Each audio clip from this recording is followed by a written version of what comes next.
أعوذ بالله من الشيطان الرجيم.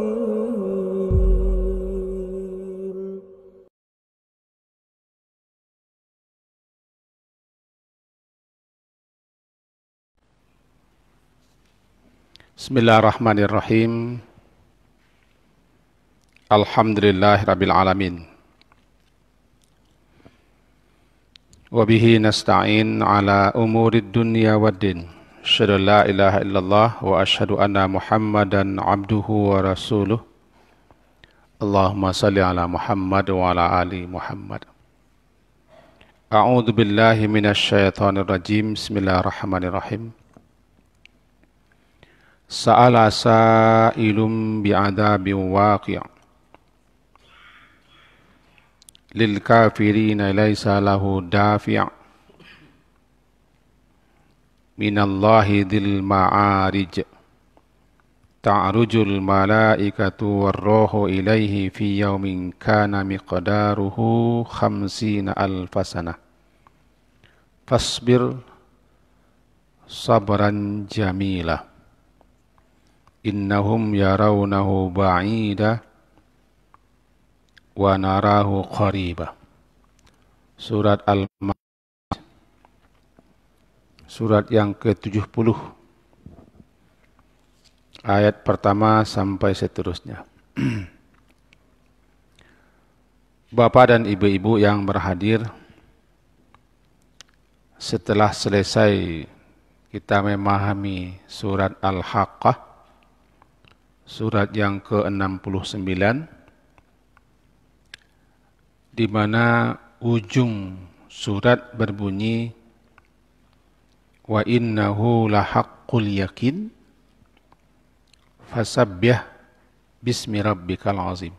Itu ujung surat Al-Haqqah, menyatakan bahwa sesungguhnya Al-Quran ini lahaqqul yakin, adalah kebenaran yang pasti, yang meyakinkan.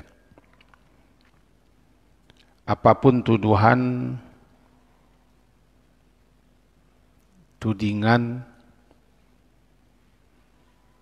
dan kelemahan-kelemahan yang dicari-cari untuk menolak, mengingkari Al-Quran itu sebagai firman Allah Ta'ala, sebagai petunjuk pedoman hidup bagi manusia, khususnya bagi orang muttaqin, itu tidak benar. Dalam ayat di atas dikatakan sampai-sampai mereka mengatakan Quran ini adalah syair, kumpulan cerita-cerita, dongeng-dongeng orang Saisuk dulu kala, karang dan gubahan manusia. Bahkan Nabi Muhammad dituduh gila. Itu adalah tuduhan-tuduhan keji yang mereka ada-adakan dan mereka cari-cari untuk intinya untuk menolak kebenaran Al-Quran itu. Fasabbih bismi rabbikal azim. Maka bertasbihlah dengan menyebut nama Tuhanmu yang Maha Agung. Ini ujung ayat. Fasabbih, perintah untuk bertasbih. Hakikat tasbih itu adalah meyakini kemahasucian Allah, kemahasempurnaan Allah. Ya, meyakini kemahasucian Allah, kemahasempurnaannya. Karena secara bahasa tasbih itu kan terambil daripada 3 huruf sin dan baha, artinya menjauh. Sabaha menjauhkan secara bahasa. Orang yang bertasbih adalah orang yang menjauhkan dalam benak, dalam pikiran, dalam hatinya segala sesuatu yang tidak layak, yang tidak pantas, yang tidak dipatut disandang oleh Allah yang Maha Agung itu.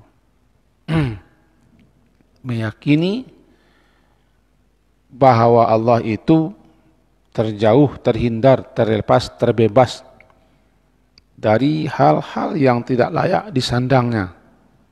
Karena dia adalah Rabbul Alamin. Itulah tasbih. Dia maha sempurna. Dia maha suci daripada segala aib, cacat, celah, kekurangan dan hal yang negatif. Anggapan, tuduhan, dan berbagai macam tolakan daripada manusia yang hina-hina dina ini, hal yang tidak benar kepada Allah, Allah maha suci. Maka dia perintah di sini Nabi Muhammad fasabbih. Sucikalah nama Tuhanmu yang maha agung itu. Dan disunahkan sebenarnya setiap perintah seperti ini, fasabbih bismi rabbikal azim, kita baca subhanallah. Karena kita perintah. Ya, fasabbih, maka kita baca subhanallah. Maha suci Allah. Dan subhanallah itu adalah ucapan tasbih. Orang terjemahkan bahasa kita, maha suci Allah, subhanallah. Apa itu maha suci? Suci itu kan bahasa kita. Suci bahasa kita. Suci itu kan bersih. Tidak bercacat, tidak bernoda, tidak ada kotor.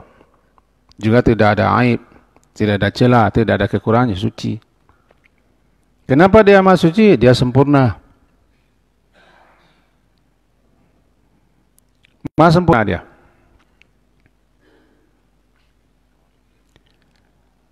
Dan salah satu ucapan yang paling dicintai oleh Allah kan tasbih ini.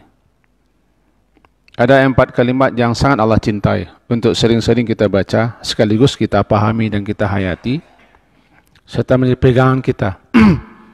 Tasbih, tahmid, tahlil, takbir. Bahkan tambah satu lagi, hauqalah, la haula wala quwata illa billah. Ya subhanallah, walhamdulillah, wa la ilaha illallah, Allahu akbar, wa la haula wala quwata illa billah. Keempat kalimat atau 5 kalimat ini disebut dengan al-baqiyatus shalihat. Amalan-amalan, bacaan-bacaan yang berkekalan. Ganjarannya, pahalanya, balasannya sampai hari kiamat kelak, sampai ke surga. Al-baqiyatus shalihat. Dan kata para ulama, tasbih ini kan ibadahnya alam. Alam semesta ini beribadah, ibadahnya tasbih. Sebagaimana yang diisyaratkan nanti dalam surah Al-Isra, surat ke-17 ayat 44. Segala sesuatunya bertasbih kepada Allah. Walakin la tafqahun, tetapi kamu tidak paham tasbih mereka. Maka berdasarkan itu ulama menjelaskan alam ini beribadah, ibadahnya tasbih. Bukankah guntur bertasbih, kilat bertasbih, angin bertasbih, gunung bertasbih, pohon-pohon bertasbih, pasir juga bertasbih. Dengan cara bahasanya masing-masing yang hanya Allah yang tahu bagaimana tasbih mereka. Kalau di zaman Nabi Muhammad diperdengarkan tasbihnya pasir. Diperdengarkan tasbihnya makanan yang sedang dimakan. Bahkan sahabat-sahabat ikut mendengar. Di zaman beliau. Dan itulah kelebihan keistimewaan beliau. Kadang-kadang hal yang sifatnya gaib dinampakkan untuk menanamkan dan lebih meyakinkan sahabat-sahabat ketika itu. Dan ayat ini berakhir dengan perintah itu, fasabbih. Maka sucikanlah nama Tuhanmu yang Maha Agung itu ya Muhammad daripada segala anggapan, tuduhan si kafir itu yang menyatakan salah satunya bahwa Al-Quran ini adalah syair. Bahwa Al-Quran ini adalah perkataan si kahin. Kahin orang-orang yang menganggap dirinya tahu persoalan gaib. Apa nama kita? Paranormal. Mereka anggap ini adalah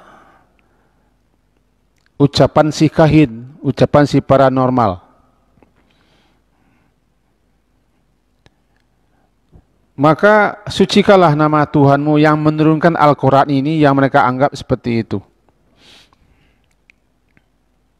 Ini adalah kalamullah.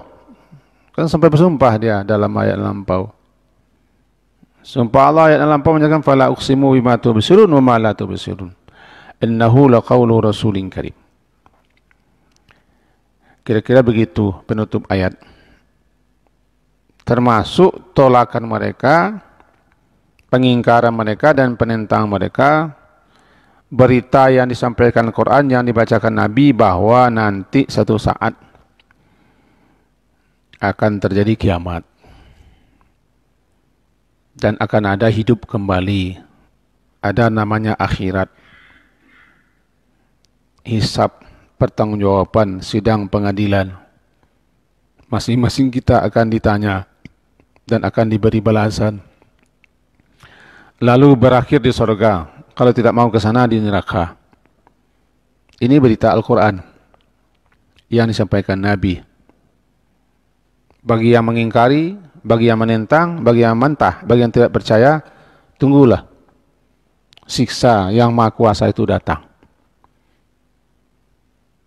Nah, dalam surat berikut yang kita baca tadi, Sa'ala Sa'il. Sa'ala bertanyalah. Sa'il. Seseorang yang bertanya. Bi'adzabi waqi'. Tentang azab yang pasti terjadi itu kapan?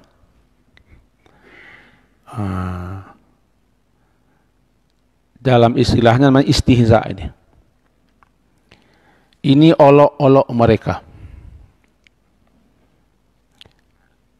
Jika kalian tidak percaya, menolak kebenaran info yang disampaikan Al-Quran,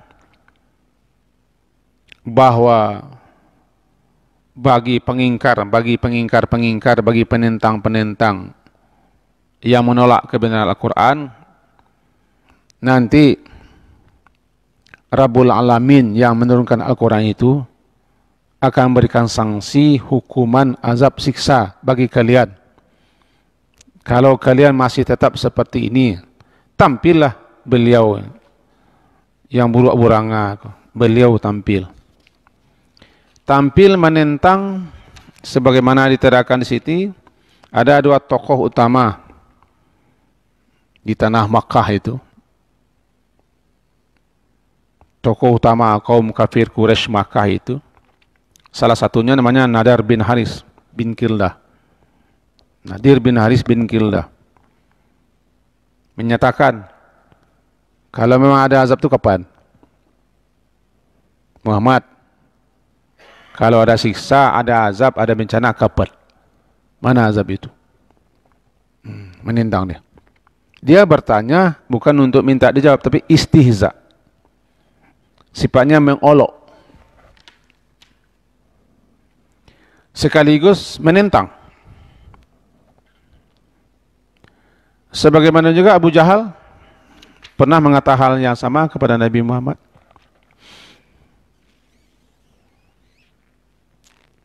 Menentang, kalau memang benarlah, fasqit alaina kisafan minas sama. Turunkan kepada kami dari langit itu, gumpalan-gumpalan azab itu. Atau datangkan kepada kami hujan badai, hujan batu. Kalau memang ya benar, ada azab itu. Nah, ini kan luar biasa nih. Inilah dia awal surat Al-Ma'arij. Namanya surat Al-Ma'arij. Surat yang ke-70. Secara bahasa arti Al-Ma'arij kan tempat naik. Tangga-tangga, jenjang-jenjang tempat naik. Dari asal kata itu juga nanti menjadi mi'raj. Tangga-tangga, tempat-tempat naik yang dilalui oleh para malaikat-malaikat dan ruh-ruh. Ke atas, bukan ke bawah. Kalau orang Minang mengatakan janjangku untuk naik, tangga untuk turun. Berbeda tuh. Jenjang tu naik, kalau tangga turun. Bajanjang naik, batanggo turun. Jadi kalau berumah tangga, berumah turun. Gaji kita dari itu. Dan itu bukan gaji, Pak. Ini ma'arid, tangga-tangga, tempat naik. Tapi jangan bayangkan janjang. Untuk ke hadrat Allah itu. Para malaikat, para ruh-ruh. Mereka naik dalam ukuran di kita 50.000 tahun. Tapi nanti kita jelaskan. Yang pertama dulu kita pahami surat Al-Ma'arij, surat yang ke-70 ini bicaranya sama dengan surat-surat yang diturunkan di Makkah. Umumnya surat-surat yang diturunkan di Makkah sebelum Nabi hijrah ke Madinah. Beliau di Makkah, Nabi Muhammad itu di Makkah 13 tahun kurang. Surat dan ayat apapun yang diturunkan selama beliau di Makkah namanya Makkiyah. Pada umumnya, secara garis besar, surat-surat atau ayat-ayat yang diturunkan di Makkah itu bicara tentang pokok-pokok dasar-dasar akidah, keyakinan dan kepercayaan. Menanamkan, di samping menjelaskan, meneguhkan keyakinan, kepercayaan kepada Allah. Kepada adanya kehidupan akhirat. Kalau kita mengenal ciri-ciri seperti ini, jadi surat-surat juz-juz yang terakhir itu bicara umumnya tentang itu. Setentangan bagaimana supaya manusia meyakini bahwa setelah hidup ini mati, setelah mati hidup lagi. Ada namanya akhirat. Jadi siapa saja yang baca surat-surat juz-juz terakhir itu bicara tentang itu. Tentang keyakinan. Bukan tentang perang, tentang keyakinan. Bukan tentang jihad, tapi tentang kepercayaan kepada Allah dan ada kehidupan akhirat. Jadi kalau ada yang jemu, ada yang bosan mendengar akhirat, ya elakkan saja surat-surat itu. Juz-juz terakhir. Karena bicara tentang itu. Bayangkan selama Nabi Muhammad di Makkah bicaranya tentang itu. Belum lagi masalah ibadah. Belum ada zakat, belum ada salat, belum ada puasa, belum ada haji, belum ada umrah. Belum ada yang lain. Bicaranya menanamkan pokok-pokok dasar-dasar kepercayaan dan keyakinan. Khususnya surah Al-Ma'arij ini bicara tentang Al-Ba'ats. Kebangkitan, An-Nusyur, berkumpul. Tentang adanya Al-Jaza' wal Hisab, sidang pengadilan dan pembalasan. Tentang nanti adanya azab-azab neraka bagi kaum yang mengingkari, yang menentang, yang tidak percaya, bahkan melakukan berbagai macam tindakan-tindakan pengingkaran dan kesyirikan. Ini dari Al-Ma'arij, bicaranya tentang itu. Dan dimulailah surat ini dengan ayat pertama berbunyi sa'ala itu. Sa'ala sa'ilum bi'adabi waqi'. Sa'ala bertanya. Bertanyalah si sa'il yang bertanya. Tadi sudah kita jelaskan. Ini langsung saya tengok di sini. Sa'ala bertanya. Bertanya itu dua. Pertama bertanya memang tidak tahu. Kedua bertanya untuk mengolok-olok. Di sini tujuannya istihza. Untuk mengejek, mengolok-olok, menganggap mustahil dan menentang. Istihzaan wa ta'annutan. Mengolok-olok dan menentang. Dua tokoh. Tokoh pertama yang telah kita sebutkan tadi. Yang kedua tokohnya si Abu Jahal. Abu Jahal. Kalau bahasa kita ada Abu Jahal ini, nama saya Abu Jahal. Lah menjadi pameo di mana ada Muhammad, di situ ada Abu Jahal. Dawa Abu Jahal ko Abu Jahil. Tiba di ikan bujaya namanya. Ikan Abu Jahil namanya. Dua tokoh ini. Tapi bukan hanya dua. Ini yang ditonjolkan di sini karena mereka lah yang menentang agar diturunkan azab. Saya baca salah satu bunyi ayatnya. Ini saya buka ayat. Kata daripada Nadir bin Haris Al-Kindah ini. Surat Al-Anfal, surat ke-8, ayat ke-32. Ini saya buka di sini. Apa katanya? A'udzubillahi minasyaitonirrajim. Wa idz qalu Allahumma in kana hadha huwal haqqu min 'indika fa'amtir 'alaina hijaratan minas sama' aw i'tina bi'adzabin alim. Katanya ini menentang ayat ke-32-nya. Ingatlah ketika mereka tokoh-tokoh musyrikin kafir itu berkata, "Ya Allah, in kana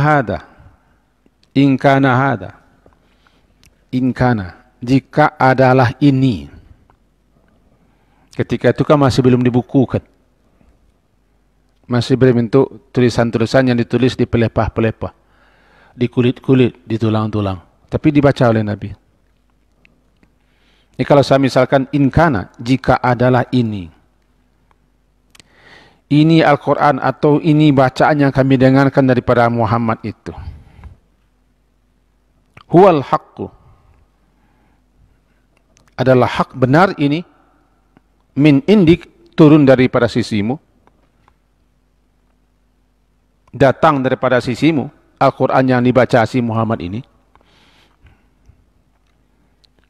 Fa'amtir alaina hijaratan minas sama', maka hujanilah kami dengan hujan batu dari langit, sebagai pertanda bahwa memang Al-Quran ini benar. Hebat dia ini. Luar biasa dia. Berani dia begitu. Tapi dia sekarang sudah mati. Sudah lama dia mati. Cuma cucu ciciknya ada di Indonesia. Si Nadar bil Kindah. Ada yang mengatakan Nadar dan Nadir. Kalau memang benarlah Al-Quran ini benar, hak daripadamu, buktikan dengan turunkan kepada kami hujan batu, bukan hujan sama, hujan batu. Fa'amtir alaina hijaratan minas sama'. Atau kalau tidak, i'tina bi'adzabin alim. Datangkan kepada kami azab yang sangat pedih. Wah, menakutkan ini. Menakutkan. Kalau si Abu Jahal, satu lagi tokoh bernama Abu Jahal. Apa katanya di sini? Fa'asqit alaina kisafa minas sama'. Surah Asy-Syu'ara ayat 187. Langsung saya buka ini. Katanya kepada Nabi Muhammad, innama anta minal musahharin. Engkau ini tidak lain tidak bukan orang yang kena sihir ini. Engkau telah disihir atau kena sihir. Sehingga aneh-aneh sahabat. Aneh-aneh saja yang engkau ucapkan, engkau baca. Wa ma anta illa bashar. Tidaklah engkau melainkan kan manusia. Misluna, sama kita, sama-sama manusia. Engkau manusia sama dengan kita, kami.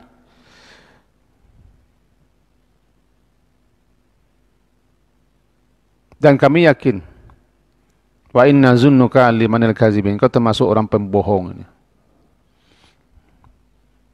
Kalau memang engkau rasul, nabi katanya, bukan engkau yang akan diangkat Allah itu. Ada orang seperti ini. Banyak tokoh kita banyak yang lebih pandai, lebih pintar, lebih hebat, lebih kaya, lebih berpengaruh pada engkau. Masa engkau? Wah, ini. Maka berkata si Abu itu, rupanya Abu ini ada pula yang jahat ini. Ada pula yang jahat, Pak Imam. Kata Abu ini, asqit alaina kisafa minas sama in kunta minas shadiqin. Saya tantang engkau. Jika memang engkau Nabi Rasul dan yang engkau ucapkan ini firman Tuhanmu, Asqit alaina. Coba jatuhkan kepada kami gumpalan azab petaka dari langit. Jatuhkan kepada kami, asqit alaina. Satu gumpalan awan atau gumpalan azab atau apalah namanya dari langit. Jika engkau memang benar. Kan tantangan itu. Menantang supaya ditimpakan azab.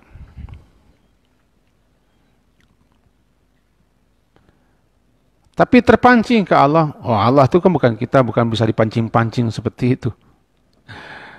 Allah bukan kita, kita yang bisa dipancing-pancing emosi. Digosok-gosok orang kedua, naik kumbang-kumbang gitu. Amu-ameang lu, amu-ameang kau lu. Nah, itu kita manusia. Lu kepala apa dia. Ya dunia. Ini Allah tidak bisa. Segala sesuatu di sisi Allah sudah ada ketentuannya, sudah ada ajalnya.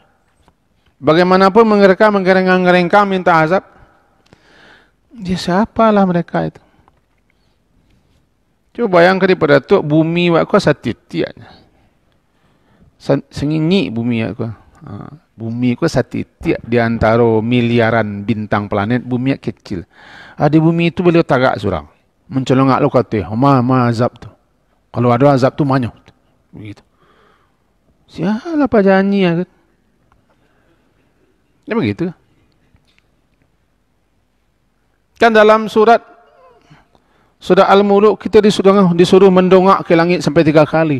Supaya kita sadar ini siapa, dongak lah. Sampai 3 kali dalam surat Al-Muluk berbunyi. Ulang lagi melihat ke atas. Engkau akan menyadari siapa engkau. Kecil engkau. Tidak ada artinya. Bumi saja, kalau bahasa kami di kampung sana, kacek mintin. Sekacek mintin. Silakan, ada deh. Guru kita banyak sekarang apa? Guru kita Giogle namanya. Iya, Giogle baca. Lihat saja di Google itu. Ada sekian informasi tentang angkasa. Bahwa di sana ada ratusan miliaran bintang-bintang planet-planet yang jauh lebih besar daripada bumi ini. Bukan jutaan miliaran. Bumi kita yang kecil. Di bumi itu ada Indonesia. Bumi saja tidak nampak di peta alam. Bumi tidak nampak di peta alam. Apalagi Indonesia. Apalagi beliau yang tagak di sini sudah. Lah tuh itu mengerengkang loh. Wah, habis kita. Siapa dia? Terpancing ke Allah tak? Yasta'jilunaka bil azab. Mereka berkali-kali meminta turunnya azab. Yasta'jilunaka bil azab. Walaula ajalum musammat. Walaula ajalum musamma la ja'ahumul adab. Ini surat Al-Ankabut surat ke-29 ayat 53. Wa yasta'jilunaka bil adab. Mereka minta disegerakan kepadamu ya Muhammad agar turun azab. Mana azab itu? Mana azab itu? Datangkan sekarang. Walaula ajalum musamma. Walaula ajalum musamma. Kalaulah bukan karena ada waktu yang telah ditentukan oleh Allah. Karena segala sesuatu sisi Allah sudah ada ketentuannya, aturannya, batasannya. Kalaulah bukan karena adanya waktu yang telah Allah tetapkan, la ja'ahumul adab. Akan datang kepada mereka ini azab. Wala ya'tiyannahum baghtah, akan datang, pasti akan datang kepada mereka secara tiba-tiba tanpa mereka sadari, wa hum la yash'urun. Datang tiba-tiba kepada mereka tanpa sadari. Tapi masalahnya segala sesuatunya di sisi Allah sudah ada ajal. Namanya ajalum musamma, batas waktu yang telah ditetapkan. Bagaimanapun kita sekarang mengerengkang-gerengkang minta azab, minta siksa, atau minta mati, atau kita sumpah orang mati, tidak, sesuatunya sudah ada aturan sisi Allah. Jadi bagaimanapun mereka menentang turunkan azab kepada kami sebagai bukti begini, tidak akan datang azab. Datangnya azab itu sudah ada waktu, sudah ada batasannya. Cuman kita yang kepadaran mencelik orangku. Tahu kepadaran? Tidak tahu kepadaran. Kepadaran itu bahasa kami di Pakistan pasai ya mencelik. pasai suka digurume, suka picik, suka piuh tu kepadaran. Latih hak macam pada aku. Pikir di pangannya bagak pada waknya berkuasuhnya macik. Cuman caliat nyo ngerengkang menentang agama, menentang syariat, menentang Quran tu, dia memang rumeh juga. Pi pakripangan. Di sinilah Nabi Muhammad disuruh sabar. Fasbir kama sabara ulul azmi. Ya Muhammad, bersabar sajalah menghadapi beliau-beliau si patokah ini. Sabar sajalah. Kama sabara ulul azmi, sebagaimana sabarnya rasul-rasul yang terdahulu, rasul-rasul yang mempunyai digelar nanti ulul azmi. Wala takun ka sahibil hud. Ya Muhammad, jangan engkau seperti orang yang masuk ke perut ikan, Nabi Yunus. Wala takun ka sahibil hud. Hadapi saja, jangan lari. Jangan lari. Memang ada orang seperti ini. Orang seperti ini harus ada ini. Sepanjang dunia terkembang akan ada orang seperti ini, terus menentang, terus melawan, terus mengejek, terus menghina, ada itu. Makanya Nabi Muhammad disuruh sabar. Sabar menghadapi mereka, berpaling saja daripada mereka, jangan api mereka tu pajak kepiradan tu jumpa biasalah. Jadi inti ayat pertama ini sebagai pembuka kita jelaskan akan terus ada orang yang menentang, akan terus ada orang yang menentang kebenaran Al-Quran. Akan terus ada. Siapa orangnya? Di mana-mana ada orangnya. Menentang, mengejek, mengolok, mencaci, menghina, merendahkan, melecehkan Al-Quran. Akan terus ada. Karena Al-Quran ada. Ayat Al-Quran bilang seperti itu. Akan terus ada orang yang menentang turun azab, baik dengan mulut ataupun dengan perbuatan. Akan terus ada orang yang mengingkari adanya hari akhirat. Kalau kiamat semua ini percaya. Semua kiamat itu hampir-hampir rata-rata orang percaya. Tapi orang tak percaya kepada hari akhirat. Ada hari pembalasan, ada hari pertanggungjawaban. Ada surga dan neraka. Tak semua orang percaya. Kalau kiamat hampir-hampir percaya orang. Akan terus ada seperti itu. Bagi juru dakwah yang bertugas menyampaikan ini, sabar. Sabar. Kalau takut di lembu nombak, jangan berumah tepi pantai. Takut longsor, jangan rumah tepi tabiang. Takut jatuh, jangan manjek. Jangan manjek. Lah ada undang-undang. Di orang awak lah selesai undang-undang saudaranya. Tinggal menerapkan undang-undang selesai. Barangkali itulah kaji kita sudah terlongsong kita mengaji ini. Semoga ada faedah dan manfaatnya untuk kita. 4 poin itu. Kebenaran itu pasti ada yang menentang. Al-Quran itu pasti ada yang menentang. Dakwah itu pasti ada yang menentang. Adanya hari akhirat itu pasti ada yang menentang. Akan terus ada. Akan ada terus. Tapi jangan mundur menyampaikan kebenaran. Lah menjadi undang lo dalam awak, katakanlah kebenaran itu walaupun pahit. Qulil haq walau kana muran. Yang kebenaran itu sampaikan. Kebenaran tidak perlu dibenar-benarkan, dia sudah benar. Bagaimanapun orang menyalahkan kebenaran, dia tetap benar. Karena dia benar. Apapun upaya orang untuk melenyapkan kebenaran, yang kebenaran tidak hilang. Tidak akan hilang. Kalau hilang kebenaran, hilang pula kebatilan. Akan terus ada itu. Selagi ada siang, ada malam. Ada barat, ada timur. Jadi berarti ini akan terus ada. Sampai dunia ini usai. Keduanya nanti berakhir di neraka dan di surga. Mudah-mudahan kita berakhir di surganya, amin. Sekian, subhanakallahumma wa bihamdika asyhadu an la ilaha illa anta astaghfiruka wa atubu ilaik. Sallallahu ala Muhammadin wa ala alihi washabihi ajmain. Alhamdulillah. Assalamualaikum warahmatullahi wabarakatuh.